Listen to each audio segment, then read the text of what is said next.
আমরা বিভিন্নভাবে নির্যাতিত হয়েছিলাম। ঐক্যবদ্ধ হয়ে 15 আগস্ট আমরা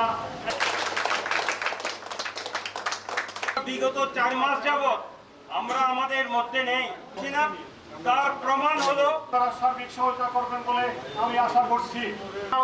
ইঞ্জিনিয়ার মোহাম্মদ শহীদ ইসলাম সম্মানিত প্রধান অতিথি যিনি হচ্ছেন সাংগঠনিক সম্পাদক। কি ঠিক না? কষ্ট তো কেমন সব সবাই রয়েছেন, তাদেরকে আমরা সমাবেশে আগত